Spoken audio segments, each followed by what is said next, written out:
Sorry, guys. A little bit later than I was hoping to be. I was hoping to be really early this morning, but when you're drinking a nice cup of tea and listening to some early Buffalo Tom, Boston's finest, I think time just disappeared. Anyway, here I am with another ATP Geopolitics video.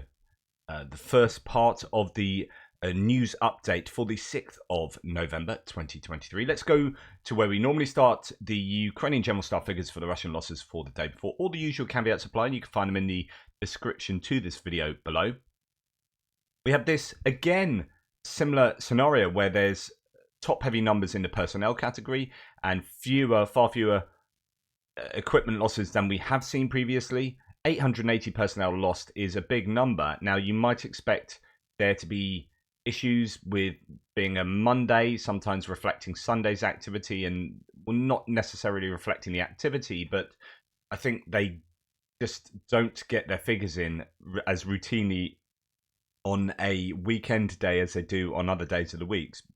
But they are still committing to maneuvers and doing military stuff. It's just the collection of the data is a little bit more difficult the weekend. But then oftentimes it's not the case, and they're just as high numbers. So just trying to work out why numbers drop. There's weather that needs to be taken into consideration. There's acquiring targets. Maybe there just aren't as many targets around because they've been degraded so much, so on and so forth. All these ideas, but we still have personnel high, tanks down at 4, APVs down at 5, and artillery systems at 14. Still a big loss, 14 artillery systems in a day, but not up to the sort of 50 mark that we have seen on some days during the counteroffensive. So that gives you a little sense of, well, maybe doesn't give you a sense of what's going on. It's quite difficult to work out. No multiple launch rocket systems, although we have seen heavy losses in that category over the last few weeks, and anti-aircraft warfare systems down to 0 as well.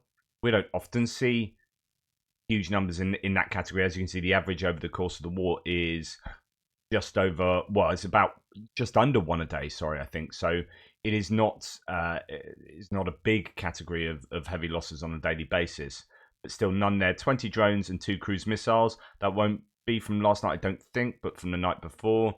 14 vehicles and fuel tanks and no special equipment. So, yeah, lower, apart from with regard to personnel. Andrew Perpetua has his list, so he's a mapper that does the totting up of what he sees when he checks the socials on a daily basis. Really useful resource. Thanks, Andrew. What a legend. He has, again, a really good ratio for the Ukrainians. That's about 4 or 5 to 1 Russian losses to Ukrainian losses. But again, you can see that that list is maybe half, maybe a third of the size it has been on some days. So there does seem to be a slight lack of evidence, at least, of wide-scale losses yesterday. So what do we have here for the Ukrainians? Just 1 IFV, 1 APC, and an unknown vehicle.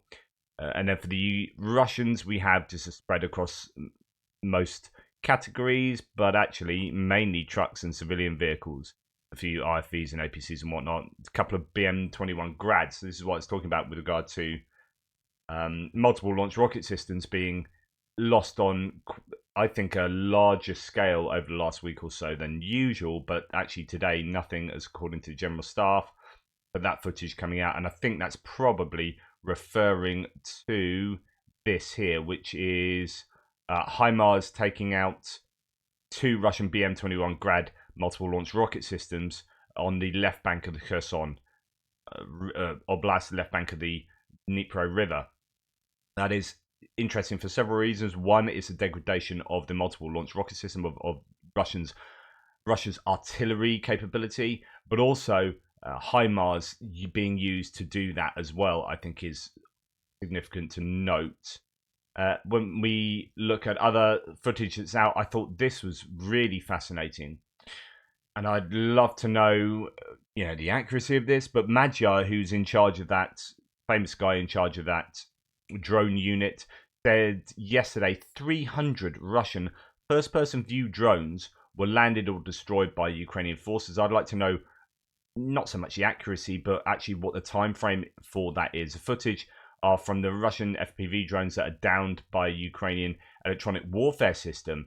And there's nothing dodgy with this footage, so I can show you this. I mean, it's 2.5 minutes worth of basically drones falling out of the sky, but you see lots of this. So this is happening. Electronic warfare is successful, at least in part. Such a huge advantage if you can take out drones, particularly in a wide area. I don't know whether these would be bits of kit that are aimed at these drones. You see the drones, you aim at them, you take them down, or whether this is a piece of kit that covers a spread, or whether there's all of the above, covers a range, and anything that goes into that, say radius, falls out of the sky. I don't know, but I think there's going to be, as we talked about previously, a lot of work done on counter measures for drones. And obviously, well, not obviously, but actually, I'd say obviously, Ukrainians must be able to find out where these drones are taken out, maybe by the equipment that's taken them out, because they are obviously going to pick them up and get the footage off them. So in order for this video to exist, they must have retrieved all of the drones on this montage.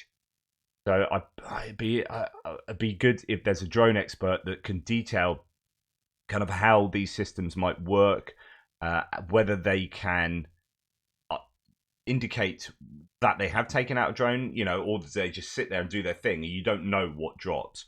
Or do you know, does it come up on the screen? You're like, okay, there's a drone over there and it's fallen out of the sky, so we can go and get it. So forth. It'd be good to have some detail there. And then a bit more of Russia on fire. Here we have from Tatarstan, a warehouse of animal feed burning down. Not immediately clear if it's being sent to troops in Ukraine, says Tim White, tongue firmly in cheek. The blaze in a village of Starodrozhnaya, letters, took hours to bring under control. So there are still issues with widespread fires, or not widespread, but fires in a number of places across Russia, here in Tatarstan. Anyway, moving on to distant strikes. It's been a relatively quiet 24 hours. Well, this is a video that won't have as much information on, because I think the figures are slightly down.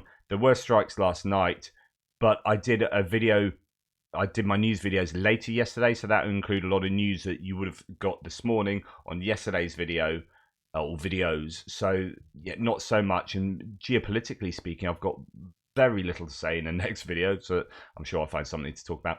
Anyway, here in terms of strikes, overnight Russia attacked Ukraine with drones and missiles. A total of 15 out of 22 Shahed drones were shot down. Also, a single Kh-59 was shot down. There were launches of Kh-31, P-800 Onyx and Iskander missiles.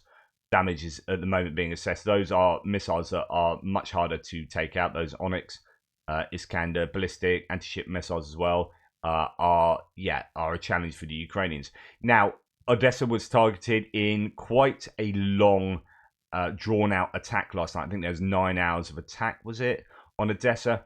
And the art museum has been damaged, and this is, a real shame. It's a UNESCO heritage site, I think.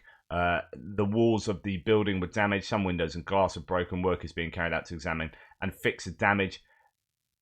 This attack not only on the nation of Ukraine, trying to wipe it off the face of the earth, but just taking out historical buildings, artifacts, culture, and heritage.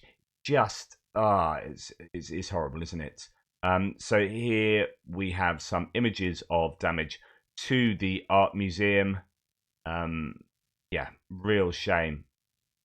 These things last for so long. If they are historical artifacts, still, that is, I guess, the second law of it's entropy, isn't it? All things of order tend towards disorder eventually, but it's just such a shame when that disorder is helped by an invading aggressive force of moral reprobates. Right, so explosions rock Odessa, as Kiev Independent says here, as mass Russian missile and drone attack continues. Numerous explosions are heard in the southern city as Russia launched a wave of attacks in southern Ukraine. The Air Force first warned of a missile traveling in the direction of Odessa around 9 p.m. in the evening. soon after several groups of Iranian-designed Shahed-type drones were reported to be flying in the direction of southern Ukraine. 9, I could be remembering 9 from 9 p.m., but I thought that it was a long and drawn-out attack, though. I'm pretty sure it was, actually. I don't know how many hours, to be honest, now. Russia hit Odessa with missiles. Center of Odessa belongs to UNESCO heritage. Russia is a terrorist state, says Mariana Betzer here, showing a big crater in the middle of Odessa. Of course, remember that Odessa is a civilian city, and Russia are sending in massive missiles and drones into a city, devoid, at least immediately, obviously, of military targets. It appears, and they're going for things like grain storage and grain export infrastructure, still arguably not military targets. Right. Ukrainians, with their strikes, a precision strike by Ukrainian armed force, has just taken out a massive Russian ammo depot near the Russian border of the Sea of Azov. So this is I reported this last night in my frontline video. I just wanted to throw it in there because it just happened. It's a really significant explosion that took place, as you can see, on the coast to the east of Mariupol, very close to the border with Russia. That explosion, I talked about it being a big ammunition depot. So Ukrainian strike on what looks like a major Russian ammunition depot in Sedova near Mariupol, only within range of ATACMS or cruise missiles. Now, some people are talking about how it might have been a position for helicopters as well. Russians have repurposed Sedova into an ammunition depot and military vehicle parking area, says the Euromaidan press. But other people, so here Trent Telenko says, other Twitter accounts mentioned the location includes a regional Russian Air Force helicopter logistics facility. And this is something I'd heard as well. And that could indicate a really successful hit for the Ukrainians there. So I don't know. I guess we'll find out eventually, maybe. But yeah, that's a big hit for the Ukrainians. But they have taken quite a battering in Odessa by the sounds of it. Right, now moving on to other bits and pieces. First of all, this huge bit of news. Zelensky, quote, Zelensky's decided to hold presidential elections on March 31st, 2024. People's Deputy Alexei Honcharenko said, referring to his own information, there is no official confirmation of his words yet, but this is something that is getting out at the moment, doing the rounds. 31st of March 2024. Potential presidential election day. This is one of those things where, as I've said to you before, there are arguments either way for this. I can see really good arguments for them not having elections during a time of war, martial law, spending money and effort, both spending money on campaigning and the time and effort on campaigning. So Zelensky has to get out and campaign instead of going around the world drumming up support for Ukraine.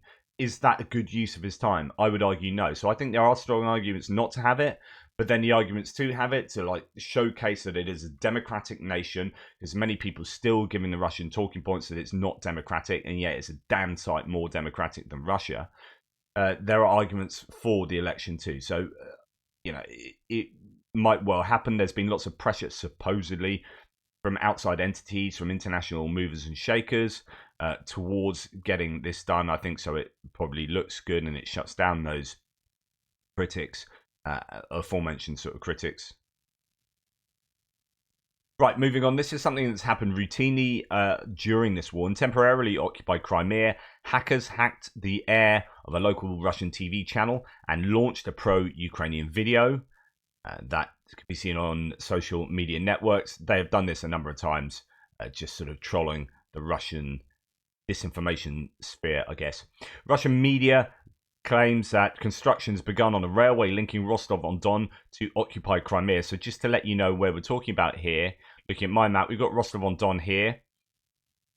There are railways within the occupied territories, of course, already in southern Ukraine, but they generally come down from the east and skirt very close to the front line at Volnovakha here, and those railways get hit very often. I mean, they can be hit by artillery, really.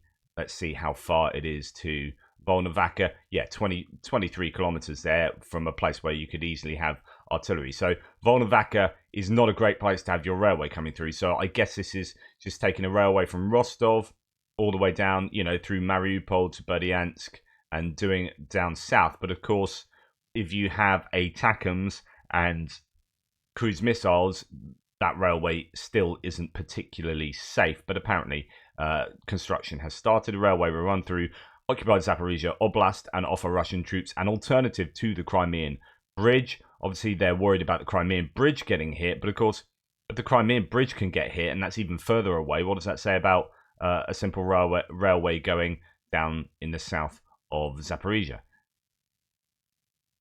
Right, moving on. Zelensky has submitted a draft law on the extension of martial law in Ukraine and mobilization for another 90 days. The corresponding draft law registered on the website of the Verkhovna Rada, that's their parliament. That's completely unsurprising, but just keeping you up to date with that.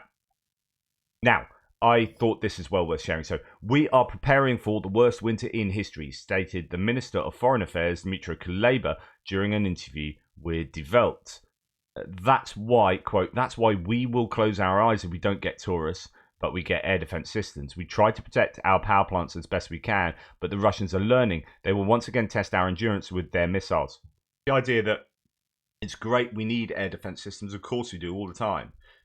But if you can't hit the sender of those missiles, if you can't hit the equipment that is firing the missiles into the air, or the air bases where those planes are kept, or the naval bases where those ships are kept. So if they're not given the ability to hit Novorossiysk, hit Rostov, Taganrog, so on and so forth, with missiles, then that's like saying, oh, we'll put a sticking plaster on your illness, but we can't cure it. We can't deal with the source problem and eradicate the illness. We'll just keep treating the symptoms. Like, that's not good enough. We can't just try and shoot down missiles as they get to Kiev and Lviv, right? All the way over here. Oh, brilliant. Yep, we've got a wave of missiles and Shahed drones. Well, wouldn't it be nice if we could destroy the places where those missiles and Shahed drones are fired from? Well, in order to do that, we need A, the missiles, and B, the permission to use those missiles and fire them into Russian territory. And this is really frustrating. It's like asking, again, we always talk about this, but asking Ukraine to fight this war with their hands tied behind their backs. Just so annoying. As of course you know, I advocate giving them everything, giving it to them now, and allowing them to hit anywhere in Russia. No problem with that. It's completely unfair to say, yeah, Russia, you can do whatever you like, and you can hit Ukraine from within Russia, but Ukraine, you can't hit Russia from within Ukraine. All it does is gives the advantage to the aggressor here.